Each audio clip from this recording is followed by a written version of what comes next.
Good morning. It's a lovely day. I mean, lovely and sunny. A little bit on the hot side for me, but there's a cool breeze, which is a lifesaver. Good morning. I put a red colour in my hair. I couldn't find any pink, and I kind of like this red. Lady just asked me, "Are you really lovable?" And I didn't know what to say. And I thought afterwards I should have said, "We're all lovable, darling."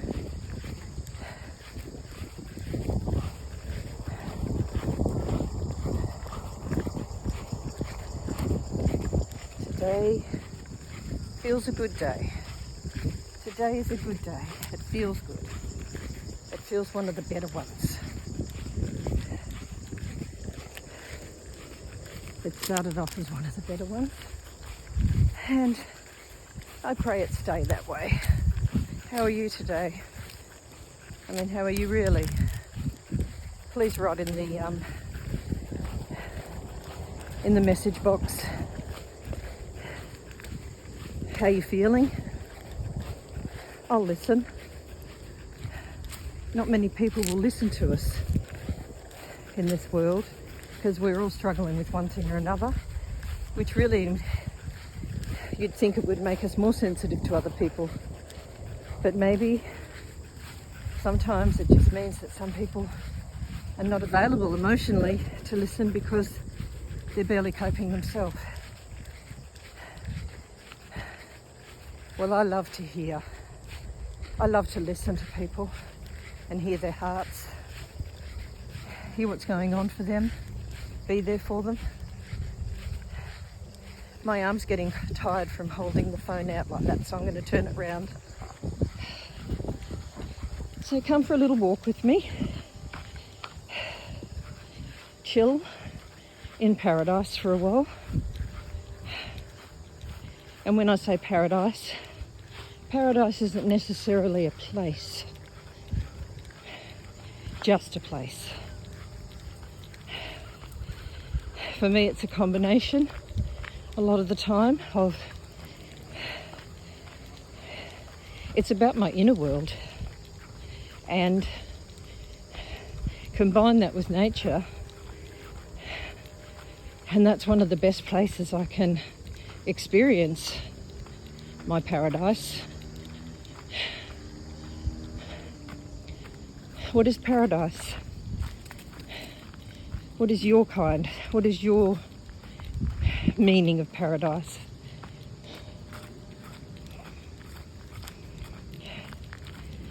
A desert island, a beautiful ocean beach. But I always say that no matter how beautiful a place you're in, without that inner peace, without the inner landscape being at rest and having at least some level of rest within, which I don't always have, or I don't always experience, I don't always feel. You can have paradise on the outside, but not truly feel, and still feel at odds with yourself. Like when you're at odds with yourself. Hey, come here, Faithy, now. Come on, bossy. Come on, quick. Sorry about that, love. Sorry about that. Yeah. It really is about the inner landscape, isn't it? As well as you can't have one without the other. Well, you kind of have, you can have the inner landscape without the outer landscape, but it's very hard to have the inner landscape when the outer landscape is out of whack. But God says we can have peace that passes all understanding. And I've experienced that. But only in, like, not consistently, not all the time. I've just experienced times where I shouldn't be feeling okay. But it's as though I'm being held. I'm being carried. I'm being sustained. And kind of it's been outside of my control. Like, it's been outside of me trying to have it. I think it's a pure gift of God, like, or else I'd have just been, and maybe just because he loves me, you know, and he loves all of us, to give me that break, to give me a time of rest within my soul. But I've got to admit, I do struggle with life in general a lot. See in there? Bullshark City. So many bullsharks now. Once upon a time you could sort of get away with having a swim in somewhere like that, but you just wouldn't now.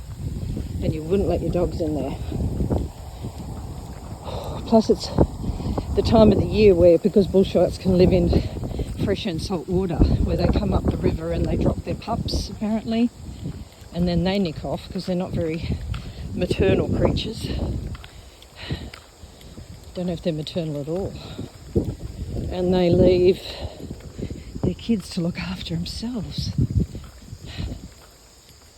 Isn't it weird that some things in nature are maternal, like have a huge maternal instinct, and others have zero? Anyway, just a little sideline there. It's funny because, like, it's not funny. There was a girl killed by a bull shark that was attacked. The tourists, Swedish tourists, and the girl passed away, had her arm ripped off. And they were out filming dolphins, her and her boyfriend, backpackers from Switzerland. Very sad. But, like, there's been so many shark attacks that I've just thought, I hate them. And because I grew up fearing sharks, because we skied and I was forced to ski and I was always terrified. But I'm glad I was forced to ski because it was lovely. But I always loved the water, and I always swam on the Gold Coast, which I wouldn't do anymore.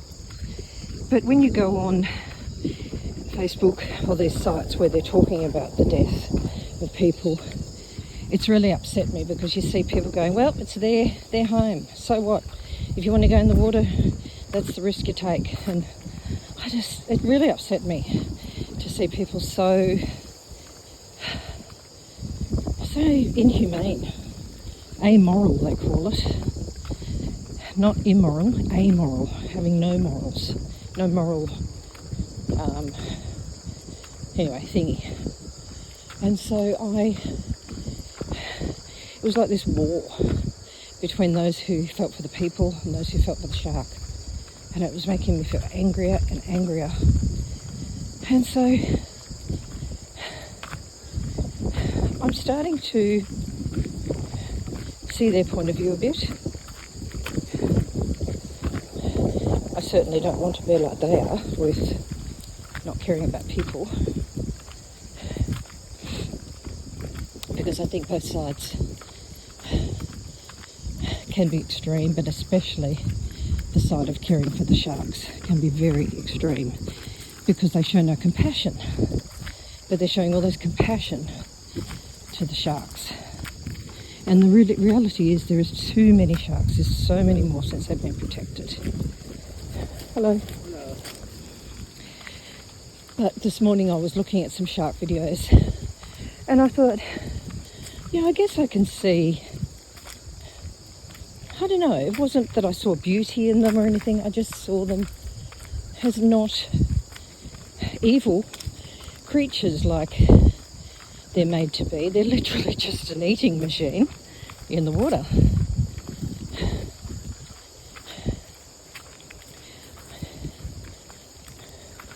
Still, I wouldn't mind them being culled. I really think it is probably best, since they are becoming so epidemic, and there's children involved too, you know. Where I lived on my boat, it was like a bay off the Pacific Ocean, and it was mixed with a fair amount of fresh water, so bullsharks are prolific there, but more so now, and families flock down there, and so, especially with little children.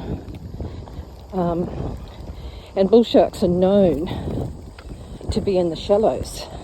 They lurk around the shallows, and they act like a bull. They literally charge people. And just imagine if a child was taken. Something would have to be done then, but I don't want that to happen for something to be done. Imagine, it'd be shocking.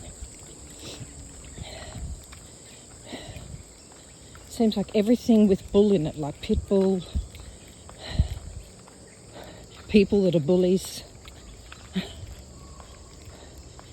is like a threat to mankind.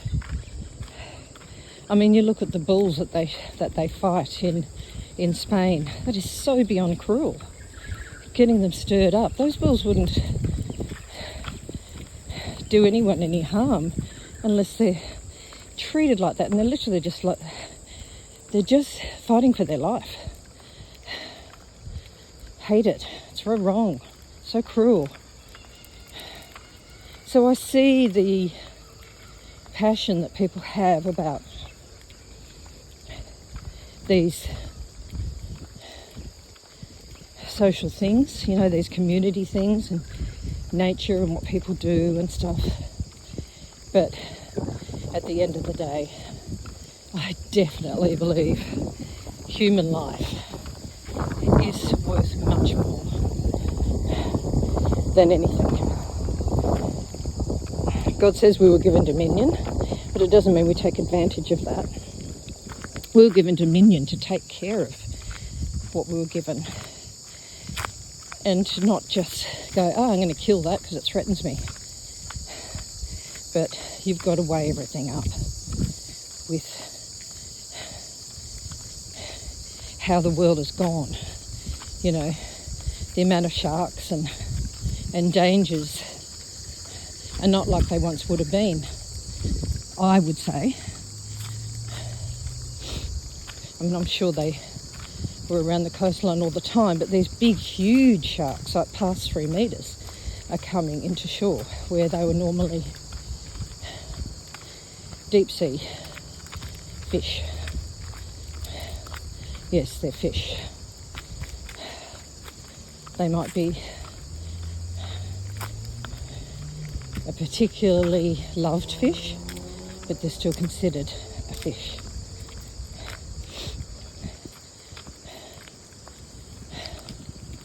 And I guess I'm passionate about humans being dehumanised, devalued, valued less than a shark. You know, all these people that are conservationists and that, and they go, well, he died doing what he loved. As he was being torn apart and eaten, if someone had a gun, would he have said, shoot it? Would he have said, it's okay, it's only doing what it was meant to do, and I'm dying doing what I love. They would have been desperately trying to save their life, fight for their life too. I just think everything in balance, you know. Respect everything. But especially respect people. And just because people have become unrecognisably ugly on the internet, I think we can blame the internet for a lot of that. The facelessness of it, the lack of connection, and not really, being able to, not having that whole connection to make responsible decisions, being able to do it so quickly, without thought, without the person being in front of you. I mean, you can't tell me that all these people that argue, including myself, because I'm so compelled to argue online, especially when I'm triggered. But even before I'm triggered, sometimes someone will say something and I just want to reply to it. You can't tell me all those people live like that every day in their true life, that they argue all day with everything everyone says. You go to work and you go, yeah, but that's not true because, you don't know anything, you buffhead, And yet we do it online. Is it that we do what we really want to do? Or do we just let go? But I remember years ago my daughter saying, when she's angry, she likes to punch walls and do things. And I thought, a lot of people think that sounds good. But it actually, I looked it up, it actually reinforces the anger. I think we want to live without a world of self-control. We don't. There is a tendency towards wanting to give up the responsibility that comes with having self-control. Because self-control isn't an easy thing to have. But especially it's not an easy thing to have when there's issues inside you that are unresolved.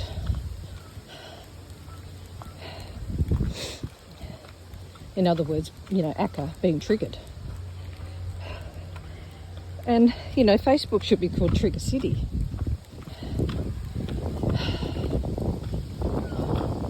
Argument book. I feel for the kids that will no longer have access to social media because they've been brought up on that. But I'm glad they won't. But I feel for this generation that's been exposed to it and brought up on it, and that's their life.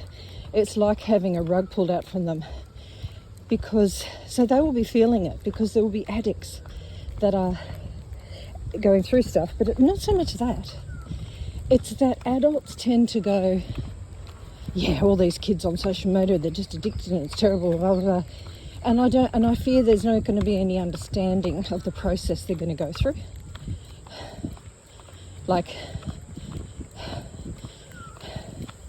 So they can process it,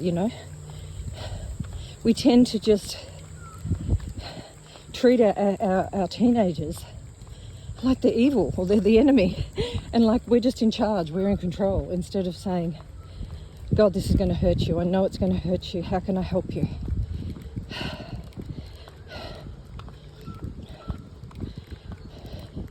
And maybe even allowing them to go on your, I know this sounds naughty, but your Facebook to interact with their friends from time to time. I don't know, that might not be a good idea, because unless you've got a really trusting relationship, they could then steal your phone. And it's not really dealing with anything, is it? It's become reliant on that.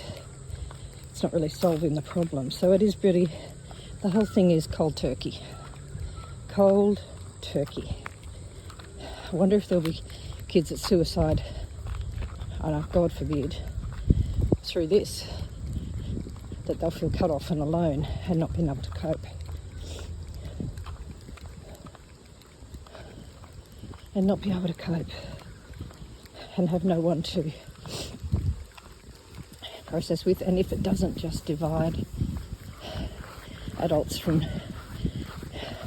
kids and teenagers,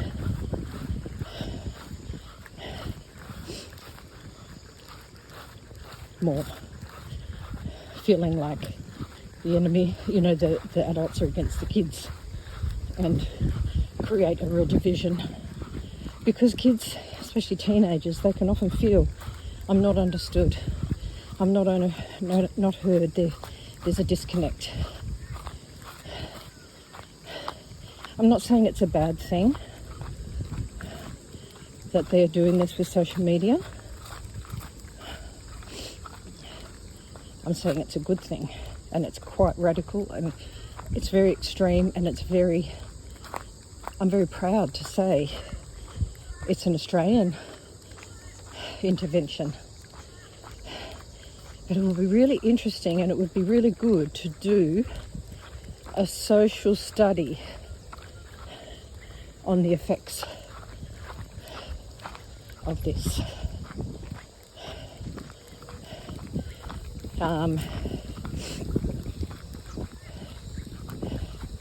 To do a bit of research behind the scenes, which I would say a lot of universities will be hot onto this topic.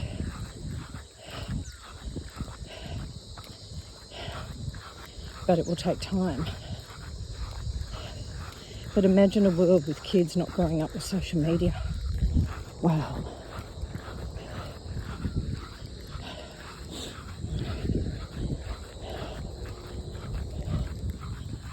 Pity they didn't think of that before rather than after.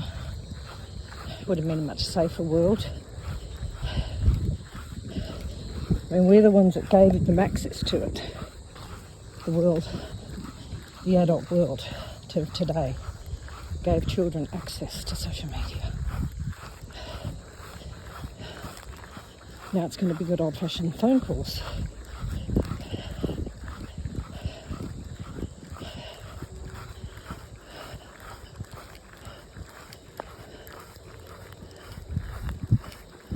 Hi.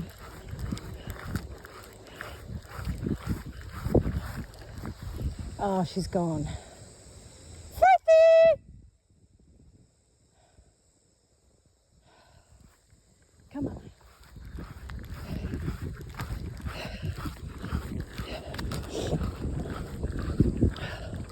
I forgot her.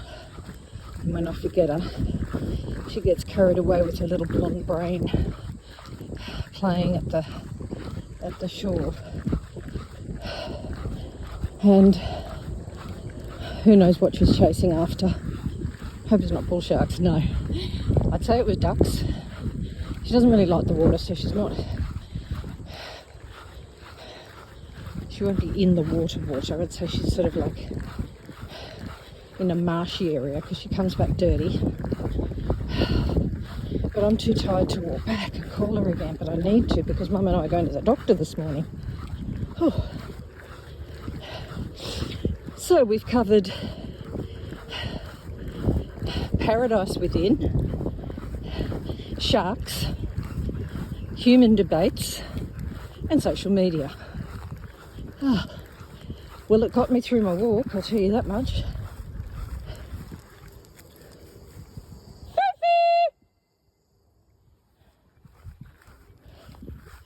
Got me through my walk. I knew I'd have to do this, because just walking and feeling the pain of walking in the heat is not my thing, especially when I've forgotten my hat today.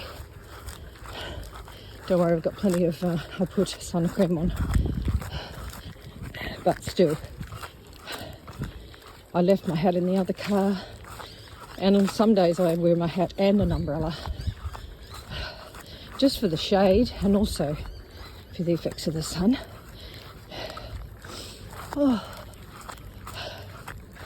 Oh boy, pain.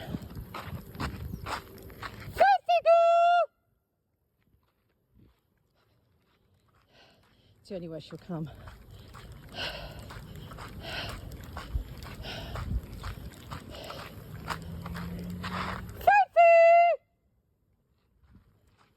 Hopefully she hears.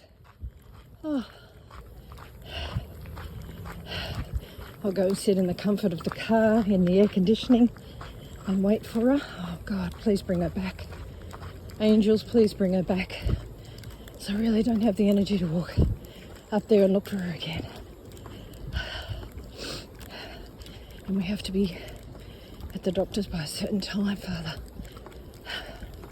Commit this to you. Oh, I'll be glad when I'm back at that car. So, lovely talking to you. Don't forget at the beginning I said, tell me what's going on for you, how you feel. If there's something pressing on your heart that you would love someone to listen to, even though I'm a stranger. And I know it's just social media, but I'm a real one.